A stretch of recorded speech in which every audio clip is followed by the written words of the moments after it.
Wherever you're listening in the world, it's a pleasure to welcome you to this special episode of IsraelCast, coming to you from the sidelines of Jewish National Fund USA's 2024 conference in Dallas, Texas. I'm Steven Shalowitz, and before we bring on our guest, I just want to remind you that for over 120 years, Jewish National Fund USA has been the premier philanthropic movement for the land and people of Israel. While best known for planting trees in Israel, JNF USA contributes to Israeli life in so many ways, including community development in the Negev and the Galilee, preservation of heritage sites, supporting people with disabilities, connecting high school and college students to Israel, and helping our brothers and sisters in need following the heinous October 7th terrorist attack. To learn more and to see how you can contribute, do visit jnf.org. Once again, jnf.org. And if you haven't done so already, we'd love it if you subscribe, rated, and reviewed us. 5 stars, of course, wherever you get your podcasts. And of course, do share the show within your orbit. All right, as for this episode, what an honor it is to bring back Shai Davidai to IsraelCast. Now, Shai is assistant professor in the management division of Columbia University's Business School. Shai happens to also be the face and the voice in calling out anti-Semitism, Jew hatred, anti-Israel rhetoric, and actions on college campuses, not only here in the United States, but around the world. Shai, it is so great to have you aboard IsraelCast once again, and it's so great to see you face-to-face versus across a Zoom screen. Last time we talked, I was in my bedroom. Yes. I was like trying to organize stuff. I just want to correct one thing in your introduction. Yes. I'm not the face. I'm just one face. I'm a face. There are many, many faces of people fighting against the Jew hatred we're seeing. And I'm so glad that there's so many. I don't want to be the face. I'm happy to be a face with so many others that are fighting next to me. Right. But certainly you are one of the leaders, really. And I think a lot of people look up to you for inspiration as they gain confidence in speaking out. I really hope so. That was my entire goal from the very first moment I started. Mm-hmm. I have to say, I promised my wife a few months ago, I told her, I'm going to make myself redundant. Mm-hmm. I am going to amplify as many voices as possible and get as many people to speak up. And so you will get your husband back and our kids will get their dad back. And I won't have to be on the, quote unquote battleground all the time. Right. I really want to take a step back, Shai, because we have listeners around the world. We have a very global audience, and some may not be familiar really with the extent of Jew hatred and the anti-Israel rhetoric and actions, as I just mentioned in the intro, going on college campuses. And so if you can just really briefly take us back to post-October 7th, really what happened, particularly at Columbia, because I want to talk about your experience and then how that has fanned out, really that experience, not only that you had at Columbia, but so many other professors and students have been going throughout the country. So take us back first, if you would. Yeah, so I can tell you the story of Columbia in a lot of detail. But the story of Columbia is just a case study for many, many of these quote-unquote elite universities in North America. On October 7th, Hamas, the Palestinian Islamic Jihad, and the PFLP engaged in the most horrific massacre of Israelis and tourists in Israel that we could ever imagine, or couldn't even imagine. On October 8th, so a mere 24 hours after that, students at Columbia started working on a letter praising that massacre, talking about how they were proud of that massacre, talking about how that massacre is the fault of the victims rather than the perpetrators. Then on October 12th, they organized a protest in celebration of that massacre. The timeline is extremely important here for 2 reasons. One, October 12th, Israel has yet to, a single IDF soldier has yet to even step foot in the Gaza Strip on October 12th. And yet the students at Columbia were already protesting. And 2, on October 12th, there were still terrorists inside of Israel. And they were still trying to kill as many Jews as possible. And the reason I emphasize that timeline is because a year and change later, there's a lot of conversation about what these protests are, what they are trying to achieve, etc., etc. These protests started as a celebration of the October 7th massacre. The core of those protests, the leaders of those protests, which are students and faculty, is anti-Jewish, anti-Israeli, and anti-American hatred. When I first saw that, I was shocked.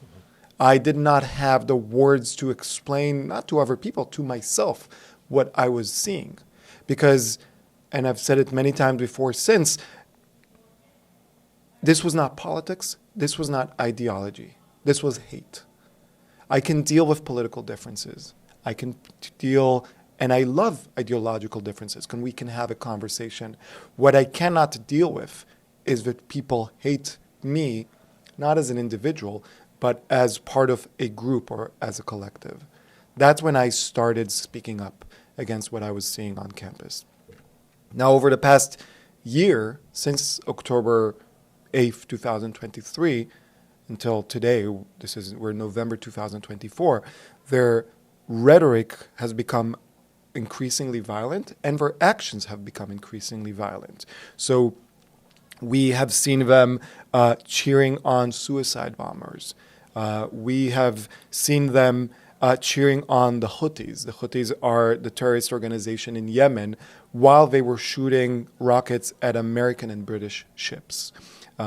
We have seen them bring into campus or on a virtual event members of terrorist organizations, specifically Samidun, which was recently recognized as a terrorist entity both in Canada and the United States. Of course, we've seen them establish the encampment from which Israelis and Jews refused to denounce their identity or unable or unwelcome and pushed out. And then the violent overtaking of Hamilton Hall, a building on campus. On Columbia's campus.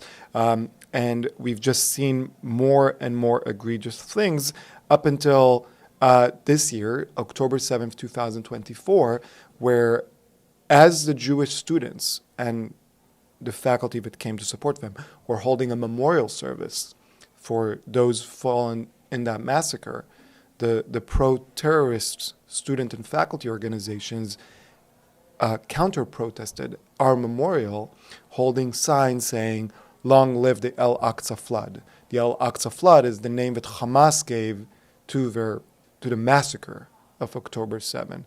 So it really is almost like, I tell people, it's almost like we live in a Black Mirror episode where the evil voices have taken over and the decent, peaceful, nonviolent voices are being treated as the ones that are outcast. And I want to pick up on a thread that you said just a moment ago, that it's anti-Jewish, it's anti-Israel, but it's anti-American. Yes. And I want you to expand on that.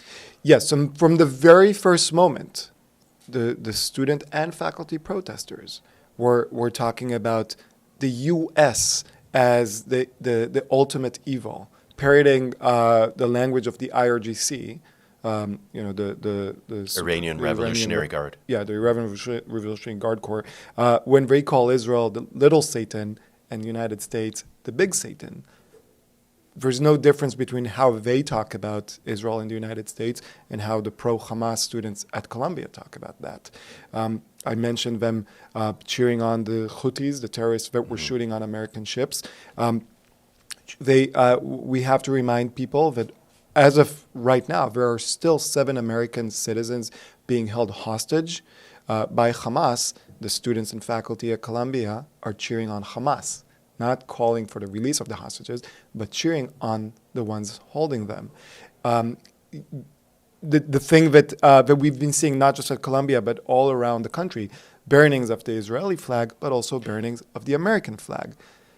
I am a big believer that when they tell you what they want, listen to them and believe them. And they say, we want to burn it all down. And when they mean it, they don't just mean Israel. They mean the Western ideology, the Western values that we almost take for granted. And I believe it was when Prime Minister Netanyahu addressed Congress, there were a group of these radicals, these useful idiots, that went to Union Station and started destroying that statue in front of there, right? And I believe they even hoisted a Palestinian flag, but they were spray painting Free Gaza on statues. And even in New York City, there's one statue in particular that I pass by quite often. It's on 5th Avenue, 5th and 67th and 5th, and it's a war memorial to the fallen soldiers of the First World War, and it was spray painted Free Gaza on there. And so one has to wonder, really, I mean, what does a World War I memorial have to do with Gaza? Yeah, I mean, this is their modus operandi, right? It's I always tell people... And it's also a scare tactic. It's a scare tactic, and it's also, I would say, a futile tactic, because my goal is to get enough Americans, Jewish and non-Jewish Americans, just to listen, just to look. And I tell them every time, go to one of their protests or riots, go to one of our rallies or demonstrations, and you tell me, which world do you want your kids to grow up in? Do you want to grow up in a world where America is portrayed as the ultimate evil, where violence is glorified? Or do you want to grow your kids to grow up in a world that says, hey, things are not perfect now, let's work together to fix them.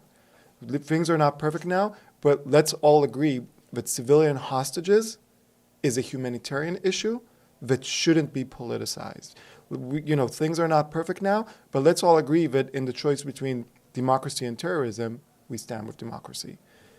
It's as simple as that. Right, and the fact that those university presidents, like President Shafiq, for example, we'll get to more, I'm sure, on her in just a moment, but, Claudine Gay from Harvard, who's no longer president, couldn't say if, calling for the genocide of Jews goes against the code of conduct of their universities, Penn, MIT, Harvard, and if they can't say it, right, then, that really says something about the state of academia today. I would say that they can say it. They can say it. They won't say it. They won't say it, okay. And that's the thing, because I am... I don't know Claudine Gay.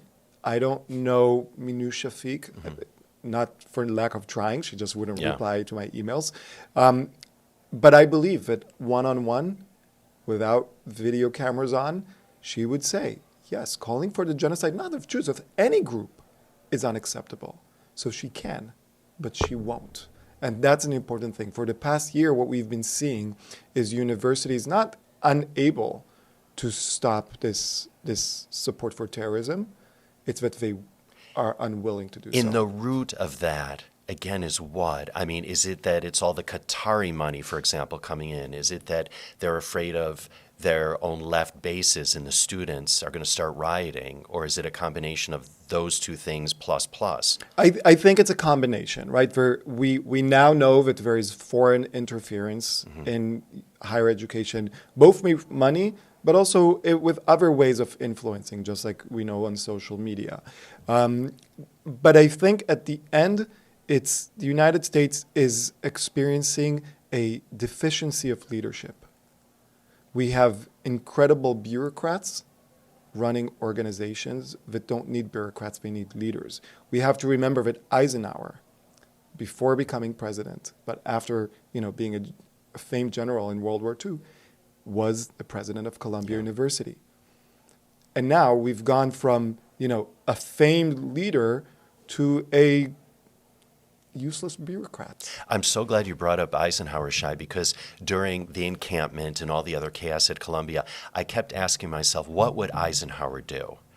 And what would Eisenhower think if he saw this unfolding on his beloved campus? Yeah. I kept thinking about my wife's grandfather, Tzvi Kori, who he got his PhD from Columbia in the 1950s in Jewish history, and then came back later to be a professor of Jewish studies at Columbia University. He was a big guy, a very opinionated, incredibly brilliant man, very proud. And every time that I see something happening at Columbia, I think of him. And what would he have said? And I am so glad that he's no longer with us to see this incredible institution being run down by an indifferent and incapable administration. And let's face it, it's the Qatari money, it's all the foreign money, it's all the leftist students, as we just articulated. But it's the faculty. And it's the faculty, which has been radicalized for decades, actually. But I think it's also a case of, in the United States, we live in a culture that looks through the lens of oppressed versus oppressor. And of course, we Jews, in their eyes, are the white oppressors, right? Yeah. We're the privileged ones. And I think that has to do with it as well. Yeah, of course. I mean, they've constructed an entire ideology around that, right? It's not just the oppressor-oppressed ideology, but the ideology that if you are seen as oppressed, regardless of whether you are or aren't, but if you are seen as oppressed, you can do no wrong. And if you are seen as an oppressor, you can do no right. Mm-hmm. I always say in the conflict between Israel and Hamas, or I would say Israel and Palestine, there are only victims. Both sides are victims. You know, we're all suffering. The problem is that for a college students at Columbia, or many of their college professors at Columbia, they look at the baby Kfir Bibas, who was kidnapped when he was 9 months old, and they see him as the oppressor, and he can't do any right, and he doesn't deserve anything in their mind. And then they look at a 19-year-old Hamas terrorist who murders 10 people and then calls his parents and doesn't say, I killed 10 Israelis or 10 Zionists. He says, I killed 10 Jews, El Yahud, right? And they see him and they say, he's the oppressed, so he can't do no wrong. And that is just a distorted reality. It's just immoral. I want to go back to you and your personal story. And you became very outspoken after October 12th when these useful idiots, took over campus and just started wreaking havoc there. And share, if you would, a little bit of your journey, just very briefly, because we talked about it a bit in the last episode, and I do want our listeners to go there. But for anyone that hasn't heard that, and then give us an update on where things are today. So where do you want me to start? Wherever you would like to start. So I started speaking up because I felt like I had no other choice. Yeah. I looked at what was happening at Columbia. I looked at what was starting to happen in other college campuses. And then I looked at my 80-year-old son and I said, I have 10 years to fix this. It was very naive of me. But I looked at my son and I said, I want him, when he grows up, to be able to go to any of these universities, if he has good grades, right? But if he is able to go to any of these universities, I want him to feel comfortable to be himself no matter where he goes. That was my entire goal. And so I approached this as a dad who has a responsibility for his kid. That's it. And I started speaking up, not even knowing if people would listen. Because when you start speaking up, it doesn't matter if you have a platform or not. You speak up because you have to speak up, period. I was fortunate, lucky, privileged, call it whatever you want, that people started paying attention. And as people started paying attention, I started amplifying other people's voices as well. I started my own podcast called Here I Am with Shai Davidai, where the whole point is amplifying other people who may not have been as privileged as me to get a platform and tell their stories and how are they fighting for Jewish civil rights. What are they experiencing? I started documenting things on social media. So if you go on my Twitter account, most of it is just documenting what's happening on Columbia's campus because I realized people don't know. Columbia immediately shut its gates to the community and to the media. So there were no videos coming out of Columbia if it weren't for me and the people that were working with me that were giving me those videos. Do you remember exactly when they did that, Shai? October 12th. Oh, it was on October 12th? October it was that 12th early, really? Was the first time that Columbia University locked its gates and brought in NYPD onto campus since the Vietnam War. And remind our listeners, that was the first day that the anti-Israel protests started taking place. Yeah. It was October 12th. October 12th, and as you said earlier, 2023. and as you said earlier on, there was before any IDF soldiers set one foot into Gaza. Exactly. So started doing that. I kept doing that, again, because I consistently spoke up. At some point, when there was the encampments on campus, I saw a video of them pushing away a Jewish student who refused to denounce their Zionism, which is a core tenet of what it is to be Jewish, the idea that we are a people, that we are a people that surrounds, in diaspora, that surround our states. And I decided that I would go into the encampment and read out loud the name of the hostages to remind the world, and videotape myself, to remind the world what is at stake here. That while they are cheering on Hamas, I'm going to be cheering on the hostages being held on Hamas. And you had every right to do it. I mean, you were a Columbia professor. You would think so. So I showed up on campus, and I was locked out. The chief operating officer of Columbia, Cass Holloway, was waiting for me, and he said, "We're not letting you come on campus." He said that if I wanted to, they would give me a different space on campus to counter-protest. And I said, this is not a counter-protest. I am an employee of the university. This is a public space. I am allowed to be there. Everyone should be allowed to be there. You cannot create an area that is not just unwelcome, but closed off to Jews, just like you cannot create an area that's closed off to Latinos, to African Americans, to LGBTQ individuals. It doesn't matter. If you have a public space on campus, it should be open to everyone or closed to everyone. Columbia locked me out of campus, thinking that this would silence me. This would get rid of the problem. Unfortunately for them, they, as I've said since, they messed with the wrong Jew.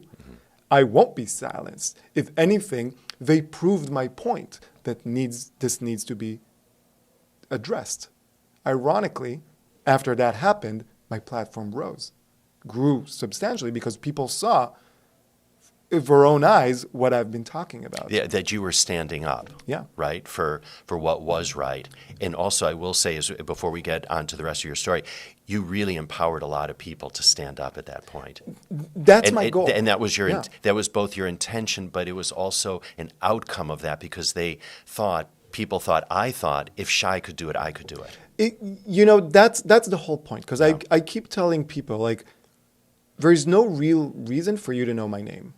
I'm not a special, I'm not an athlete. I'm not a musician. I'm not an actor. I'm not talented in any way. I'm a pretty damn good professor, but that's not a reason to know someone's name. Are you a tough grader? I'm a tough but fair grader. Okay. But I am a nobody. But I don't say it as like such a negative thing. I'm a nobody just like everyone else is a nobody. Yeah. And I was trying to show people all of us have the same voice if we just use it.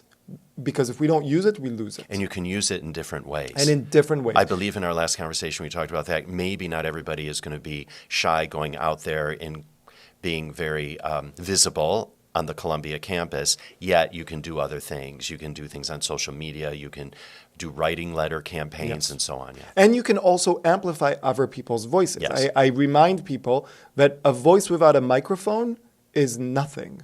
But if I say something and 10,000 people choose to share it with their friends, they are the voice. I am just the vessel. They are the ones spreading it. Indeed. So that happened in April. Yeah.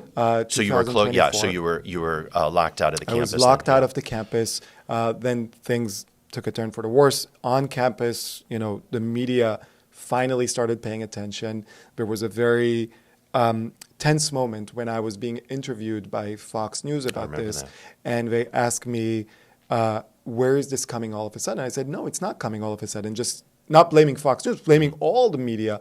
You just weren't paying attention. I've been telling you, some people have been telling you for months now. But, I believe in second and third chances. Around June 2024, I had the privilege to testify in front of Congress, in front of the House Ways and Means Committee, to tell them about everything that's going on campuses and to encourage them to take a stance, to intervene. That happened in June. My activism keeps growing and growing. At some point, Colombia, as I mentioned, they barred me, but they also tried to silence me in other ways. So in February 2024, I was informed by the university that I'm being investigated. I'm under investigation for my social media presence, for things I've said on social media. When they said it, I said, great, amazing, investigate me. You know why? Because everything I've said is open. It's transparent. It's for the public. Let the people decide. And what exactly did they have an issue with? So I'll tell you the issue, but before that, I'll tell you how it works. Because this is there's no other way to explain this other than Soviet tactics. Soviet tactics. The student organizations that I've been highlighting, what I've been calling the pro-Hamas student organizations on campus, have decided to file en masse the same complaints against me. Once they did, the university then had a useful way to go after me because the student, now they had complaints. So they used the complaints to start an investigation. The reason I want to highlight that is because that's not unique to Colombia. Professors and students around the country who've been speaking up have been the targets of investigation because 50 students that support Hamas and don't like the fact that you say Hamas is a terrorist organization will file a complaint against you. And then the university says, we have 50 complaints against you. We're just going to start an investigation. Yeah, because that's the part I don't understand. Because first of all, the U.S. labels Hamas as a terrorist organization. Yes. Second of all, that's free speech. Well, apparently at Columbia, there is two types of speech. There is free speech and there's speech for Jews. Or there's free speech for me, but not for thee. Well, no, it's free speech for everyone except the Jews. Well, that's what I mean. They're saying free speech for me, but not for thee. In other words, the Jews. Yeah, the Jews. Yeah, but so I am being. But by the way, that translates to many things in this country, unfortunately. Right. Yeah. But right, and we need to, and maybe we'll get to that because it's Yeah. important to say that what we're seeing now is a symptom. Yeah. But we'll get to that. I am being investigated because I'm speaking up against Hamas. I am being investigated for being anti-Palestinian, despite the fact that I have been open and got criticism for this in my support for Palestinian statehood and for a two-state solution, despite the fact that I've written op-eds about it, and I've been active, a peacenik since before October 7, right? It's been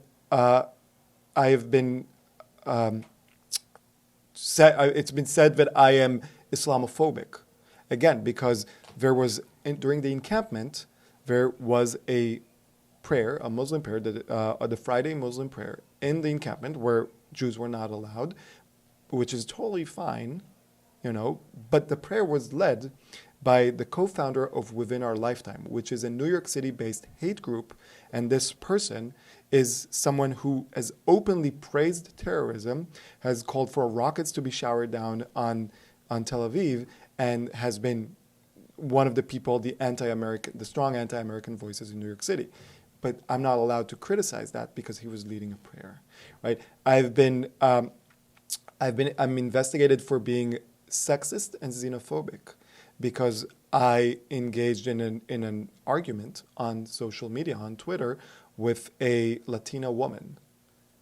And I said I would engage in the same argument with a heterosexual, cisgender white man, right? To me, I don't care who you are. It's your support for terrorism that matters. And the funniest for me is antisemitism. I'm being accused of antisemitism because I've been speaking up against the very, very, very few Jews, the tokenized Jews that are part of these encampments. So that investigation started in February. At some point, Columbia University hired a law firm, Sher Tremont. This is the irony. It's a white-collar crime defense law firm, so Columbia knows exactly what they're doing. And they investigated me. In May, they deposed me for 8 hours, trying to smear my reputation. Did you have legal representation sit with you? I do have legal representation. Kafkaesque, Benson, Torres have been representing me. They're phenomenal. Pro bono, and they're phenomenal. They're the ones suing Columbia, Harvard, and other universities for anti-Semitism. At some point, the lawyers, the hired guns, Columbia's hired guns, were trying to explain to me and my lawyer that the term Jewish lawyer, that someone told me, oh, I have a Jewish lawyer for you, is not anti-Semitic. And I told them, there's 3 of you here, none of you are Jews, and yet you're explaining to the 2 Jewish people in the room what is or isn't anti-Semitic. If I were a black man fighting against racism on campus, would it even cross your mind to bring 3 white people to depose me? If I were a woman fighting against sexism, what would it look like if 3 men came and deposed me and said and explained what is or isn't sexism? Yet I am Jewish, and you feel 3 non-Jewish people, you feel comfortable telling me what's anti-Semitic and what isn't. What was their response? They changed the subject, because when you confront people with the truth, they can either lie or change the subject. So that has been happening. The investigation has been going on for, now it's November, so 9 months. In fact, if I can read to you something. Please. 3 days ago, I emailed the university a long email. I'm not going to read you the entire email. I emailed the president of the university, Katrina Armstrong, the COO, Cass Holloway, the dean of the business school, Kostis Magloras, the associate director, 2 associate directors of the Office of Equal Opportunity, which is the ones formally investigating me, and then the general counsel, Felice Rozan. And I told them, what's going on with this investigation? An investigation, by your own rules, should take 120 days. Was that what you posted on, was it X? I posted it on X. That's where I saw so that. I told them, please share that with our listeners. A investigation should take, and this is, I'm quoting from their own policy, the policy is to conclude no later than 120 calendar days after the university receives the Title IX formal complaint. As I'm writing this, it has been 278 days. And then I told them on May 29th, I was investigated, like the story I just told you. I was told that it will be concluded within 3 weeks. It's been 168 days. On June 27th, I emailed the lawyers saying, what's going on? I received a response 2 weeks later, July 9th, saying it's going to be by the end of the month. It has been 3.5 months since the end of July. On August 5th, I emailed again. I was told we're finalizing the report now. It's been 98 days. On September 13th, my lawyers got a phone call from the university lawyers saying we've concluded it. We've sent it to university. It's been 60 days, right? And then I told them I want to remind you that your own policy says that you should be sending me updates every 30 days, and you haven't done so. Talking about how the investigation is just. Forget the fact that it's based on completely baseless complaints. Forget the fact that, they have been asking my friends for text exchanges as if they are, investigating some drug lord, right? Yeah. Forget all of that. This is just Kafkaesque. I sent this 3 days ago, CC'd the House Ways and Means Committee, Education Workforce Committee, the New York Post, the Algemeiner, my lawyers. No one single response from Columbia. Not even, we received your email, we're looking into this. And as we recorded this is November 15th. This episode will go out, several weeks from now. But again, as of November 15th, you still haven't even received any response. It's just that. What do you think is behind that? Not receiving Columbia response. University, for the past year, has had multiple chances to do the right thing, and on every choice that they had, they did the wrong choice. Early November 2023 was the first and only time that I met with a senior administrator. And that I met with the then at the time was the senior vice president of the university. And I told him, this is not going away. This will not go away because hate doesn't disappear on its own. Nothing. It's just they are. It's the deficiency of leadership. And I want to know. So please keep us posted. Yeah. And on I'll what keep you posted. But then there's the second thing that happened on October 7th, 2024, the anniversary. As the protest, the pro-Hamas protest that was protesting our Jewish memorial service. We weren't doing anything other than mourning our dead. When that got out of hand, I took my camera and I did not face the haters. They're not my problem. People who support terrorism are not my problem. My problem is the indifferent administrators that are standing idly by. And I pointed my camera at the Assistant Director of Public Safety, Bobby Lau. I pointed my camera at the Chief Operating Officer, Cass Holloway, pointed my camera at a university Senate delegate, and just confronted them with, what are you doing? Why are you not doing anything? The protesters are breaking your rules and you are not doing anything. The Jewish students, I have videos, Jewish students crying, Israeli students crying, telling them do something. And they are saying, we are sorry, you can file a complaint. I took all those videos, I posted them on my social media. 2 million people saw those videos. That day, October 7th, 2024, 7 p.m., my lawyers got a phone call from the university that I am from now on suspended from campus. If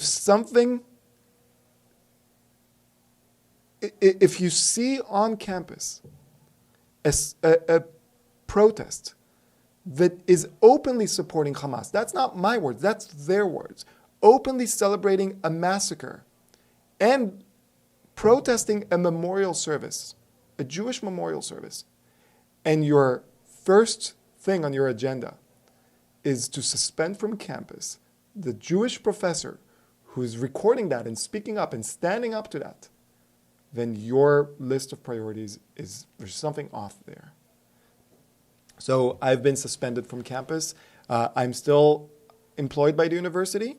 I am still working from home, but for over a month now, I've not been able to go to any campuses. I've not been able to go to my own office, and I'm also not able to go to the campus Hillel because my card won't work. So it just shows you where Columbia's priorities are. As I understand it, you're not teaching right now anyway this semester. I am not correct? teaching right now. You're doing research. Yes, so I'm supposed to start teaching in January 2025. Because I was going to ask, how long does the suspension last? This is where it becomes even more interesting. So they told me that the reason they were suspending me was for harassment and intimidation. And I asked them, all the videos are up online. Everyone can see them. Point to what is the harassment here. Me going with a camera, and I admit, my tactics are not nice. I'm done being nice, but they're peaceful and they're nonviolent. I follow people around that should be doing their jobs, and I'm asking them why they're not doing their jobs. I'm confronting them with their indifference and then showing the world. And it's not, and I understand, it's not nice seeing your face all around the social media, and then it made it to the mainstream media as well. But that's not harassment and intimidation. So I was told that I need to complete a training, some sort of training, and they will get back to me. It took them, if I'm not mistaken, 17 days to get back to me about what is the training. October 28th, my lawyers get a phone call, and they say he has till November 1st to complete 3 1-hour sessions. And I told them, I can't. I just cannot do that. Like, I have prior obligations if you're serious. The second thing they said is I need to provide a written affidavit, like a testament that I harass and intimidate. And I said, no, because I won't provide a false confession. And the third thing is that I won't be allowed to talk about the training at all. And you mean in terms of what the training was? Yeah. And I said, no, because we are not in Soviet Russia. Yeah. You're not going to be the investigator, the judge, the executioner, and then also the censor. Yeah. So they said that they dropped the November 1 deadline after I pushed back. They dropped we request a written, confession. They are still insisting on the gag order. And I said, I'm sorry. If you want, I am willing to sign that I will not say who is leading the training or, what company is doing it. But I'm not going to sign on anything. I don't know what's going to be in this training. So to take a step back, so they said, Shai, we're suspending you, but we're not telling you how long that suspension will last. But you are scheduled to start teaching again in class in January. Yes, Okay. and my hunch is that the Columbia has climbed up a high tree, a very tall tree, and when it gets to me actually teaching, they'll find a way to come down because I'm a pretty good professor. Yeah, and you're not going to do it via Zoom. I'm not going to do it via Zoom. 150 students should be getting, the ones that are registered in my courses, should be getting the best education possible. They're paying for it. And they are paying for it, and they deserve it. And Columbia must find a way for me to be back on campus. Is the gag order legal? I mean, how could that be legal that you don't have a right to say what it was that you had to go train for? That's what I don't understand. The thing Columbia works through lawyers and PRs, reps. That's it. And if they get me to sign something, then it's legal because I signed it. And that's why I said But you haven't signed it and yet. I'm not going to sign it. And I told them, you're not dealing with, a 19-year-old student. You're dealing with a 41-year-old professor who knows his rights, and more important than that, who knows he is right. And I won't be silenced in any way possible. They told my lawyers, this is where it gets funny. They told my lawyers, because I try to find the humor in things even though it's not. They told my lawyers, they cannot find a company that is willing to do the training unless I sign a gag order. So first I said, that's not a Shai problem, that's a Columbia problem. And second, I am happy to find you 50 Israeli HR companies that will be willing to do this. But this is what kind of training, though? It's whatever they want it to be. Right. Yeah. You're right. This is like a Kafka novel. It is, and the thing that gets to me is that they're getting away with it. Well, I mean, we're living in 2024 in the United States, and one can only hope that this story will be magnified, our conversation, if you will be magnified, and more people will take note and really put the pressure on Columbia or other universities for other people that are going through similar situations. And I'll tell you this, because I do want to mention one thing, because we talked about this is not just anti-Jewish, anti-Israeli, it's also anti-American. Yes. I truly believe that I am I'm the beta test, right? Because if they're able to silence me on this issue, 5 years from now, there's going to be a professor speaking up about a different issue that has nothing to do with Jews or Israelis. But it's going to be an unpopular opinion on campus. And that professor will also be silenced because there will be precedent.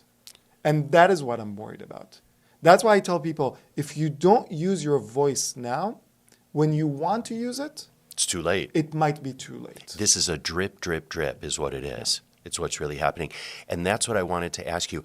To what extent are you hearing, Shai, from other universities that Shai's situation is replicated throughout the country? Maybe not to the extent, but that it's happening to some degree. If you can share anything with our listeners. I don't want to share names because I don't know. And I don't want you people's to, privacy. Absolutely, and I don't want you to divulge, and that wasn't my intention, but if you can at least give us anecdotals about what you're hearing. A professor at CUNY that spoke up against a anti-Semitic speaker was investigated for 2 years until they finally, he fought hard until they concluded that. A professor at York University, if I'm not mistaken, in Toronto, spoke up on his own social media about Hamas, not about Palestinians, about Hamas. And the students reported him, and he was, again, just like me, suspended, not teaching any classes, etc. I get so many students writing to me that, their classmates have reported them for 100 different reasons, right? And then the universities, instead of doing the smart thing of looking at some sort of is there any ground for investigation, they immediately investigate everything, ruining these students' lives. It's just happening in so many different ways. And I believe I am one of the few people that openly speaking up about it. And the reason I'm doing it is because I know it's happening other places and other people might be more worried. And I think one thing that Columbia doesn't understand about me, there is nothing they can do to me that will silence me. Absolutely nothing. Because this is not about me. This is about something bigger. This is about the truth. This is about morality. When it gets to things like that, you have to take it all the way. And in your case, who has been the most senior Columbia administrator that has had contact with you? The last contact that I have had was via email. In late August, the Muslim Student Association at Columbia, with some other student association in other New York City-based schools, held a virtual session with an imam from Utica, New York. 2-hour session. In that session, the imam says, you need to target people like Shai Davidai, so he named me, jeopardize his career, and silence him so that 100 other professors will be silenced. I immediately emailed the president of the university, the COO, Cass Holloway, the VP of Public Safety, the general counsel, and I said, A, what are you going to do about it? And B, about the organizations that, are you going to censor them? And B, are you going to say something about this is wrong? Not about it's wrong for student organizations to hold an event where a Jewish professor is targeted. No, it's wrong that student organizations would target any professor.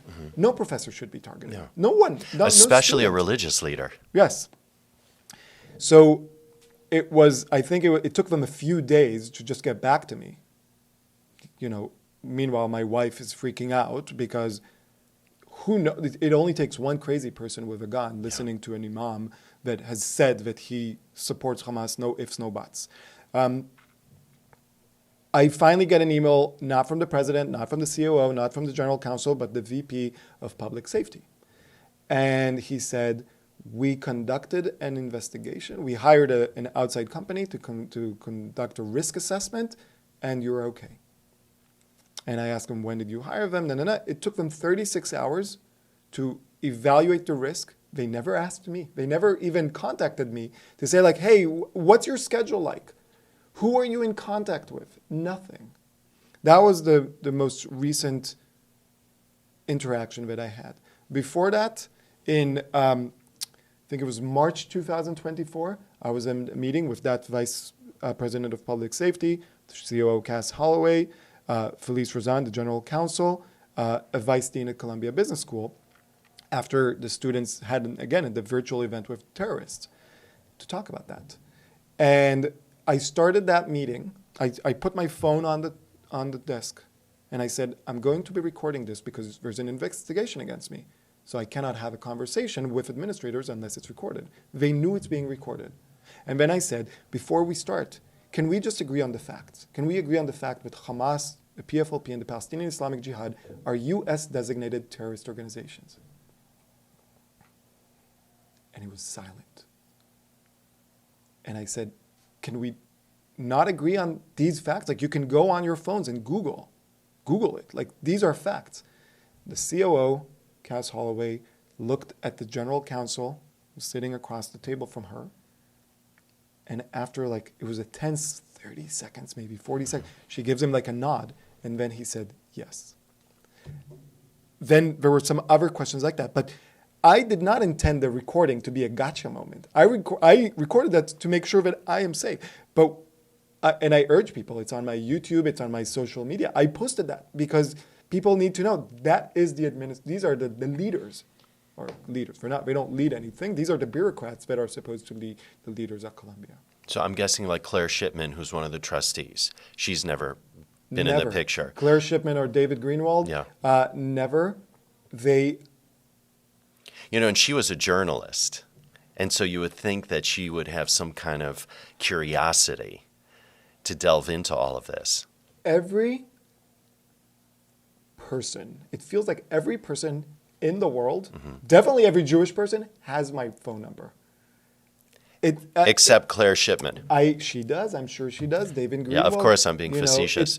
And Shafiq, I'm sure she's got your number, of course. President Minu Shafiq, she resigned. The ex-president, She resigned in August, not because of any of this. She didn't even say that she's sorry. In fact, Claire Shipman and David Greenwald penned a letter saying how grateful they were for her. The worst president of the university's history that has taken 270 something years of incredible academic integrity and ran it to the down in less than 12 months, and they're grateful for her. Look, I don't understand these people. I really don't understand these people. Yeah, and I want to go back to something else before we move on to some larger issues, and you're so kind for spending the time, and I hope that you have the time to finish out the conversation now. Again, I always say, this isn't about me. Yeah. This isn't about Shai Davidai. This is about the message. Right. I want to go back to the notion that, so you were suspended from campus, so you can't go on campus, but you can't get into Hillel. Yeah. So doesn't that infringe your First Amendment freedom of religion right? Look, so first of all, people have to understand, Columbia is a private university. First Amendment doesn't even, it's not bound by the First Amendment. But it's not going into the library. It's going into a religious institution. Yeah, but they're not bound by that. And the reason I say that is because Columbia on October 12th could have said, this is unacceptable on campus. And they would have been right to do so. And they would have been legally right to do so. So not just morally right, but legally right to do so. So all these First Amendment free speech, which is extremely important, it does not apply to a private university. And you're right. It's weird. It's very weird. When I found out I can't even go to Hillel, it's weird. But what bugs me the most about my suspension is that I'm unable to go and be there with the Jewish students and for the Jewish students. Because my office is at a different campus from the main campus. But for the past year, I've been trying to make it a point to come at least once a week to the main campus, just sit down. Sometimes I'm with my laptop on a bench, just to be there. So Jewish students come up to me and they talk to me and they tell me about their experiences. Right now, there's no one that does that because Columbia pushed out the one person that did. Yeah, so you can't go. I want to talk about the film October Hate, which I saw in a screening last night from Wendy Sachs. Incredible. And that you were in the film. And just by the way, when you came up on screen, everyone applauded. So nice. Just got to share that with you. There were many takeaways that I had from the film. It's absolutely brilliant, and I hope everyone in earshot definitely checks out the film when it shows by them.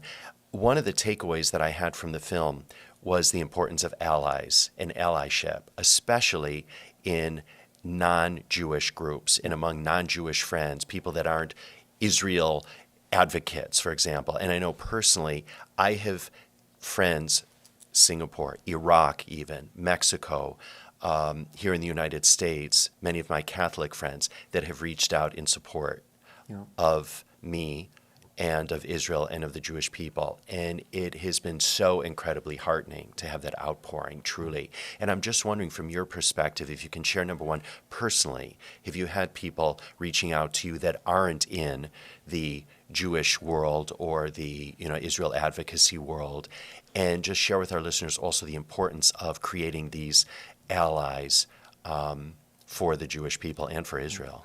So, wow, I have so many things to say about this. The first thing I want to say is, yes, we need allies, but every non-Jewish person listening, you shouldn't be treating this as like, I want to be a good ally. Because this isn't a Jewish problem. This is a societal problem, right? When I have spoken and do speak and will keep speaking up against racism, even though, I'm not white, but I pass as white, then it's not because I'm an ally to someone else. It's because racism is a problem for society. I am not a woman, but I'm a feminist. Not because I'm an ally to women, not because my wife is a woman because I have a 3-year-old daughter, but because this is wrong, period. This is my problem. It's not someone else's problem that I'm helping with. And I think that's an important thing that people must remember. I have been both disappointed and pleasantly surprised. I've been disappointed by people that I thought would be allies. None of my colleagues, 2 colleagues out of 30, in a department of 30 people, 2 colleagues emailed me after being banned from campus the first time, 0 colleagues after the second time, 0 colleagues emailed me after Jews in Amsterdam were being beaten and thrown into the river. I am just, and these are Columbia Business School professors. They literally teach a class called Lead, and in which how ironic, Shai. In which they teach America's future leaders how to lead with empathy. One of them has a book coming out called Inspire. It's just so complete disappointment. But I try not to focus on the negative because there's been a lot of positive. Random people emailing me saying, I'm not Jewish, but. And I say, no, don't say but. I'm not Jewish and. For me, it doesn't matter because the moment you emailed me with support, we connect on a much deeper level, which is decent human beings. Whenever there's a non-Jewish person coming to the audience where I speak or comes to one of our rallies, I make a point to go and talk to them and thank them because I was thrown into this fight. They chose to speak up. And that shows the most incredible moral clarity and backbone that anyone could ever show. So, I went to Toronto. There's an organization called Tafsik. It's a new organization, a grassroots organization, and it's Jews, Iranians, and Hindus working together because they all share they understand what's going on. They share the same enemy.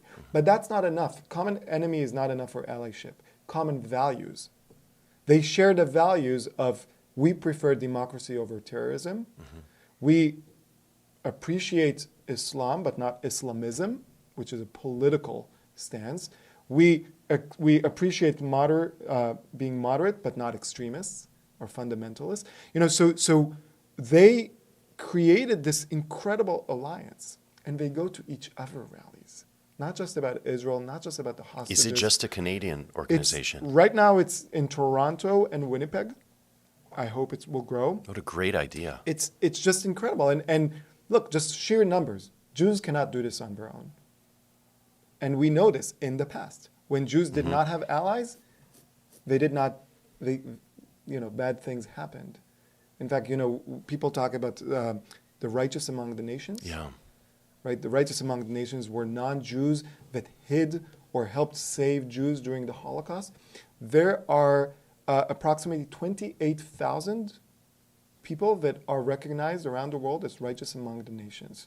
Before the beginning of World War II, there's an estimated 500 million people in Europe, meaning that around 0.05% of people were righteous, meaning that 99.95% were not righteous. I want the numbers to be much higher. Agree. What advice then are you giving parents and students that are going to be starting university well, as we record this again, it's November. So let's say a year from now, or those that are going to be starting in January even. I tell them what's going on right now on campuses is part of your education. Yeah. 20 years from now, you're not going to remember what you studied in Calculus 1. You're not going to remember what you studied in organic chemistry, but you are going to remember that you stood up to hate on campus. So I tell them, prepare for, and I also tell them, regardless of whether you want it or not, you're going to be thrust into this battlefield, a battlefield of ideas, battlefield of ideologies. And you have a choice. You can either hide your identity or fight. That's it. If you want to hide, be my guest. I refuse to hide. I refuse to teach my kids to hide. I don't think anyone should hide anything about their identity.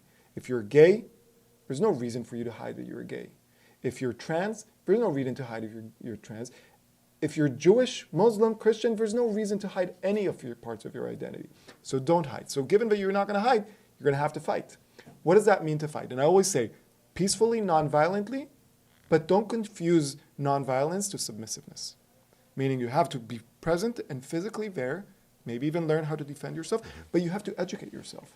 You have to learn how the other side, the lies the other side is peddling, and how to deconstruct those lies and fight back. And you have to create the ability, the oral skills to do so.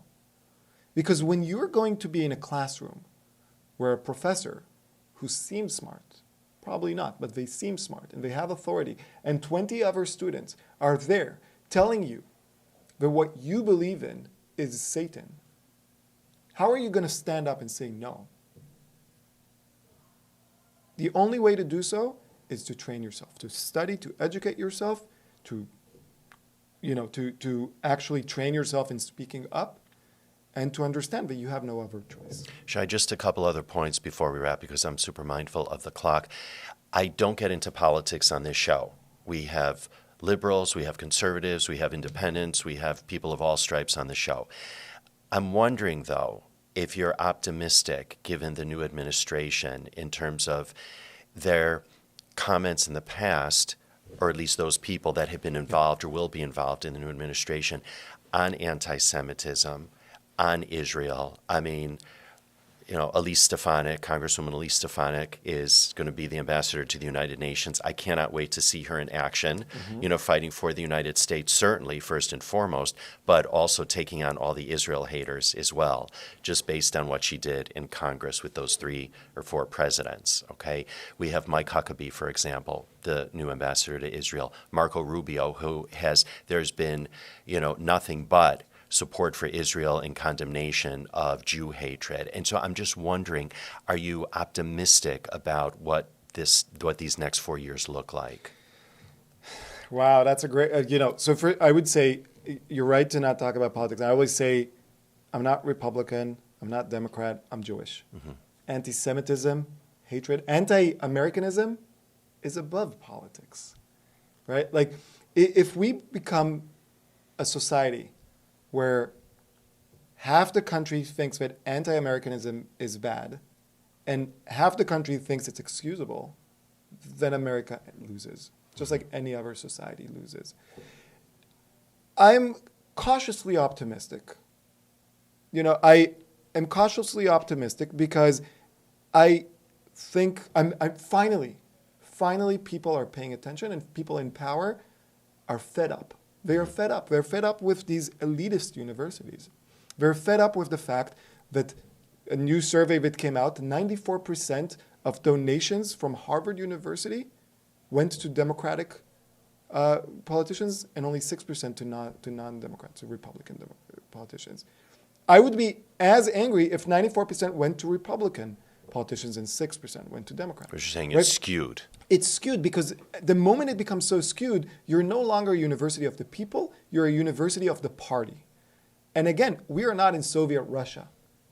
You should be the university of the people. So people are fed up, and they're going to do something about it.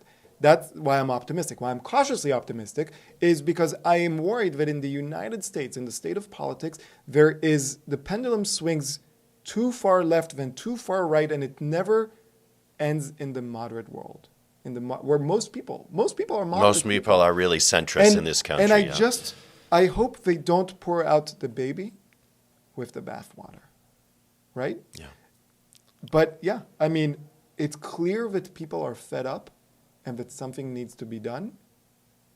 I can't wait for something to be done. Yeah, well, we're going to have you back before 4 years is up. But, of course, 4 years from now, let's have you back, and hopefully you won't have to be doing this advocacy work. But one final thing I just want to ask you briefly is your fellow academics, I'm just wondering, that happen to also be Jewish, okay?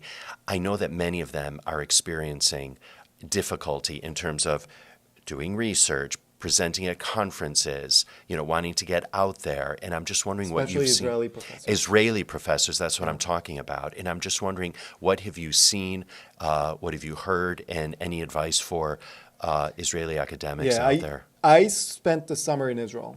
We spend every summer in Israel. And I spent the summer speaking at Israeli universities, telling them, here's what's coming, and telling them the first casualty is not going to be professors in the United States. It's going to be you. Yeah. They're not being invited to talk, to give a research conference. And it doesn't matter, even if they're physicists, they are not being published. They are not getting grants. The problem is that each and every one professor never knows, is it because I'm Jewish, because I'm Israeli, or is it because of the work? That's how they get under your skin. The same thing that professors of color experience this a lot.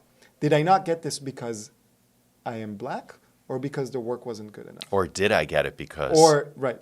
And but when you zoom out and I've happened to speak to many professors, and you realize, look, people, there is a pattern here, and the pattern is that you are all being excluded, and you must stand up and fight. Even if it's not for Jews, even if it's not for Israel, do it for science. Because the world's shooting itself in the foot by canceling incredible physicists, mathematicians, biologists, historians, just because they happen to be Jewish and Israeli. There you go. Final question before we wrap. How do you like being a podcaster? I love it. And if only for the fact that I get to have conversations with incredible people. And the goal of my podcast is, it's a 1 hour conversation with people that are fighting each in their own way for Jewish civil rights, and to get to know these people, to amplify their voices, and to show the world that we are not a monolith. I've had a female reform rabbi. I've had an Orthodox comedian. I've had a Jewish Ethiopian politician. I've had a cousin of a hostage. I've had a survivor of a terrorist attack. I've had students.